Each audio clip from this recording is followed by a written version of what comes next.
Fractured 2019 സിനിമയാണ്. Fractured എന്ന് പറയുമ്പോൾ എന്താ സംഗതി എന്ന് വെച്ചാൽ ഇവൻ നായകനും ഫാമിലിയും കൂടി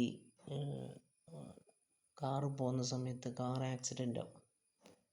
അപ്പോൾ മോൾക്ക് ചെറിയ ഫ്രാക്ചർ വന്നിട്ട് കുറച്ചങ്ങോട്ടുള്ള ഹോസ്പിറ്റലിൽ കൊണ്ടുപോയിട്ട് ചികിത്സിക്കാൻ നിൽക്കും. അപ്പോൾ കുറച്ച് കഴിയുമ്പോൾ മോളെ കാണുന്നില്ല. അപ്പോൾ ഇവൻ പറയുന്നു ഹോസ്പിറ്റൽ അധികൃതർ അടിച്ചു മാറ്റിയാണെന്ന്. ഹോസ്പിറ്റൽ ആൾക്കാർ പറയുന്നു ഇങ്ങനെ ഒരു മോൾ അഡ്മിറ്റ് ചെയ്തിട്ടില്ല എന്ന്. അപ്പോൾ ഇതൊരു രണ്ടുപേരും തമ്മിലുള്ള ഒരു ക്ലാഷാണ്. ഒരു സൈക്കോളജിക്കൽ ത്രില്ലറാണ്, ഹൊററൊന്നുമില്ല. സൈക്കോളജിക്കൽ സംഗതിയും കാര്യങ്ങളൊക്കെയാണ്.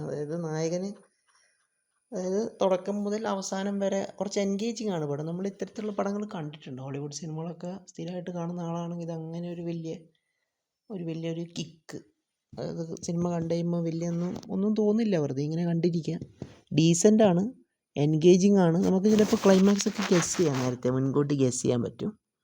പക്ഷെ നമുക്ക് തന്നെ അത് എന്താ പറയുക, കുറച്ചൊക്കെ നമ്മളെയും കൺഫ്യൂസ് ചെയ്യാൻ പറ്റുന്നുണ്ട് ഈ സിനിമക്ക്. പകുതിയിൽ വെച്ചിട്ടൊക്കെ നമ്മൾ തന്നെ വിചാരിക്കടാ ചിലപ്പോൾ ഇങ്ങനെ ആവാൻ സാധ്യതയുണ്ട് എന്നൊക്കെ രീതിയിൽ. എന്നിരുന്നാലും കണ്ടിരിക്കാൻ പറ്റും, വേർത്താണ്, ടൈം പാസ് തന്നെയാണ്, വൺ ടൈം വാച്ച്.